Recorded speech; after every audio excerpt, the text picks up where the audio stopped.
الحمد لله نحمده ونستعينه ونستغفره ونؤمن به ونتوكل عليه ونعوذ بالله من شرور أنفسنا ومن سيئات أعمالنا من يهده الله فلا مضل له ومن يضلله فلا هادي له ونشهد أن لا إله إلا الله وحده لا شريك له ونشهد أن محمدا عبده ورسوله أرسله بالحق بشيرا ونذيرا وداعيا إلى الله بإذنه وسراجا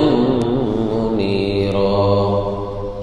قال الله تبارك وتعالى يا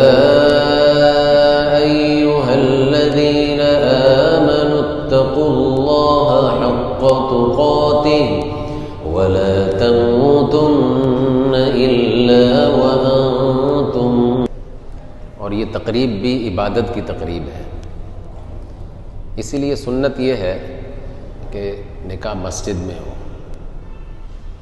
مسجد تو مسلمان کی پناہ گاہ ہے، یہ عبادت گاہ بھی ہے، تعلیم گاہ بھی ہے.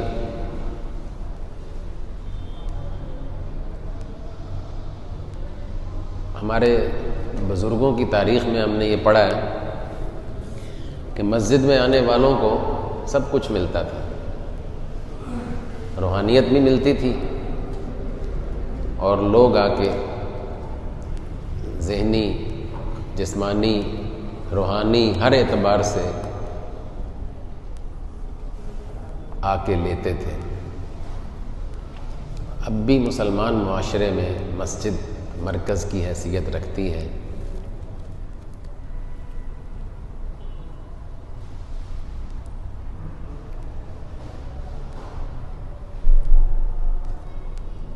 آج ہمارے معاشرے میں، مسلمان معاشرے میں علم کی کمی کی وجہ سے، جہالت کی وجہ سے، دین کی دوری کی وجہ سے یہ احساس اب ختم ہوتا جا رہا ہے کہ ہم مسلمان ہیں، ہماری اپنی ایک روایت ہے، ہماری اپنی غمی خوشی کے طریقے ہیں اور